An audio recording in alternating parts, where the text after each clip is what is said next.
Bangladesh premier league বা BPL এর বিগত আসরগুলোতে ধারাভাষ্য নিয়ে কম সমালোচনা হয়নি। প্রতি আসর শুরুর আগেই বিসিবি প্রতিশ্রুতি দিয়েছিল এবারে হবে ভালো মানের ধারাভাষ্য, তবে আদতেও এর প্রতিফলন দেখা যায়নি। যথারীতি ষষ্ঠ বিপিএল এর মাত্র 2 দিন বয়সেই কুড়িয়েছে ধারাভাষ্য নিয়ে দুর্নাম।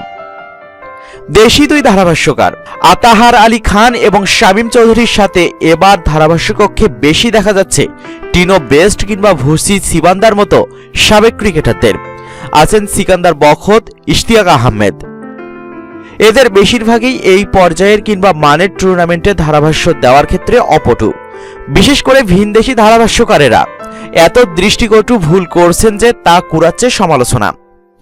তবে বিপিএল এর টেকনিক্যাল কমিটির প্রধান জালাল ইউনুস জানিয়েছেন ধারাভাষ্য নিয়ে অসন্তোষ দূর হবে শীঘ্রই। আগামী 2-1 দিন পরেই নিউজিল্যান্ডের ধারাভাষ্যকার ড্যানি মরিসনকেও দেখা যাবে বলে জানান তিনি। বিপিএল এর বিগত কিছু আসরে প্রাণবন্ত ধারাভাষ্য প্রদানের মাধ্যমে বেশ জনপ্রিয়তা কুড়িয়েছেন মরিসন।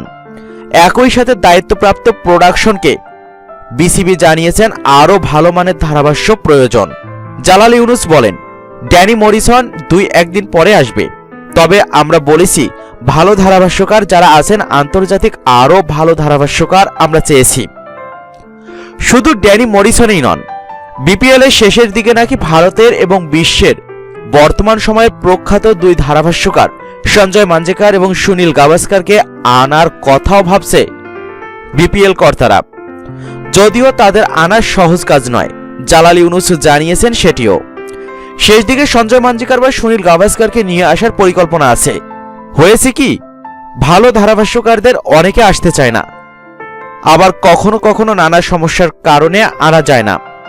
ধারাভাষ্য এবং ধারাভাষ্যকারদের প্রসঙ্গে বিসিবির মতামত জেনেছে প্রোডাকশন প্রতিষ্ঠান।